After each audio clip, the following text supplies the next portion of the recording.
Selamat pagi anak-anak ibu. Sebelum memulai pembelajaran hari ini, alangkah baiknya kita berdoa terlebih dahulu. Doa dimulai, doa selesai.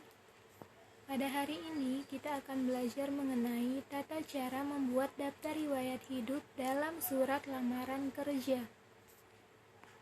Pengertian daftar riwayat hidup atau CV. Daftar riwayat hidup atau CV adalah sebuah daftar yang berisi informasi tentang seseorang atau sejarah hidup seseorang. Di mana di dalamnya tidak hanya berisi tentang data diri, tetapi juga berisi riwayat pendidikan serta daftar keahlian atau pengalaman kerja yang sudah dimiliki. Ciri-ciri daftar riwayat hidup.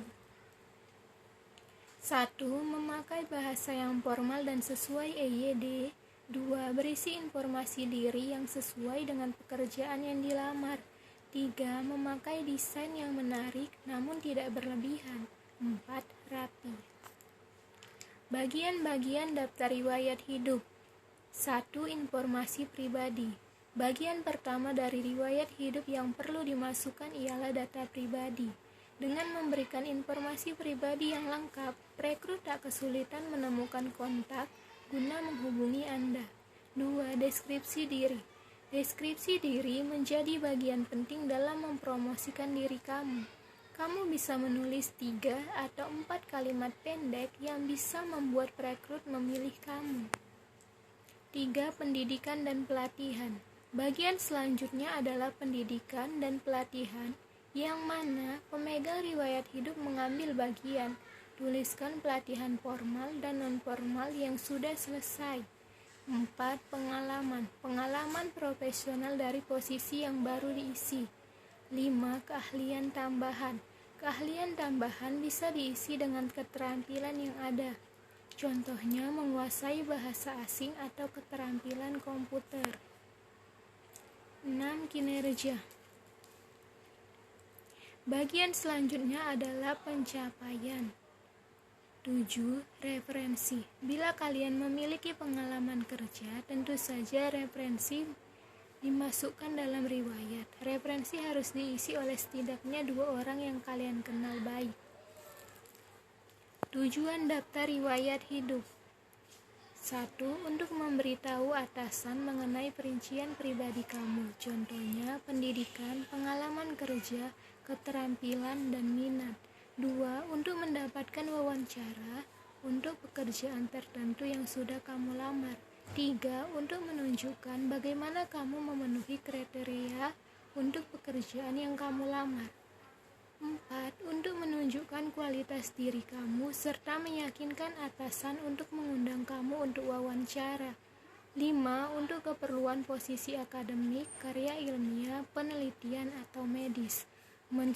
Mensubmit naskah untuk publikasi, ulasan tenurial, serta pengajuan hibah atau beasiswa. 6. Dokumen promosi diri. 7. Untuk menunjukkan bagaimana kamu unik dalam kemampuan kamu untuk menambah nilai untuk organisasi. 8. CV adalah potret riwayat karir kamu.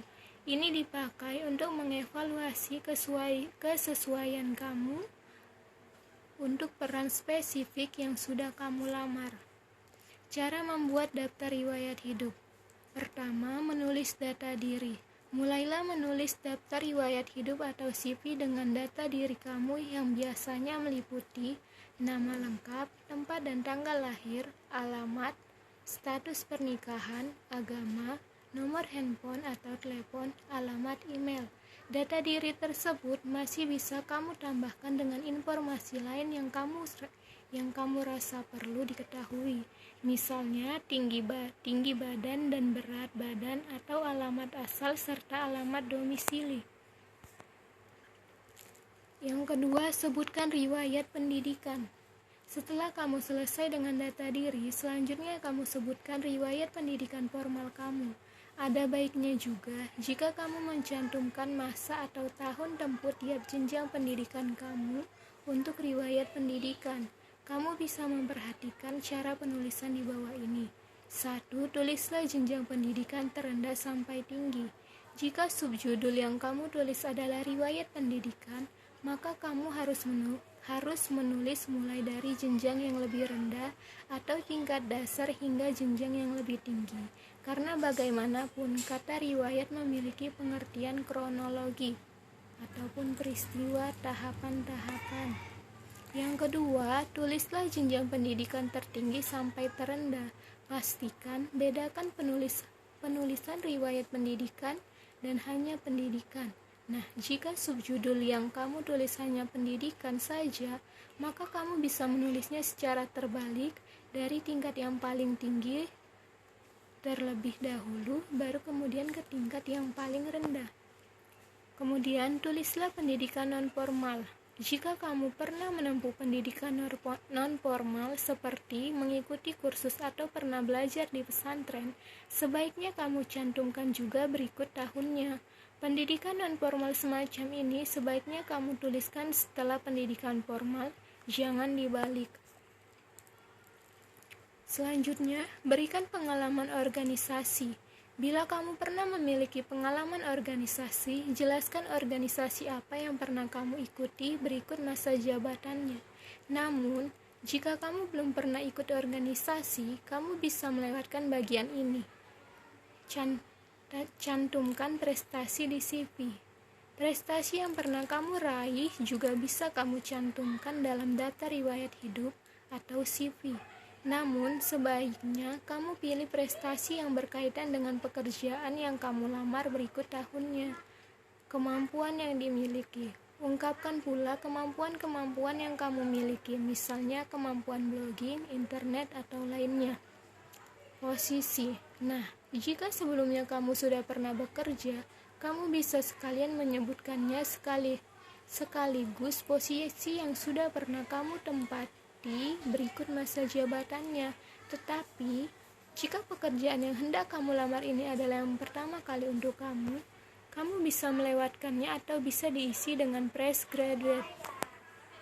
Tugas hari ini, silakan buka file lembar kerja yang saya berikan kepada kamu.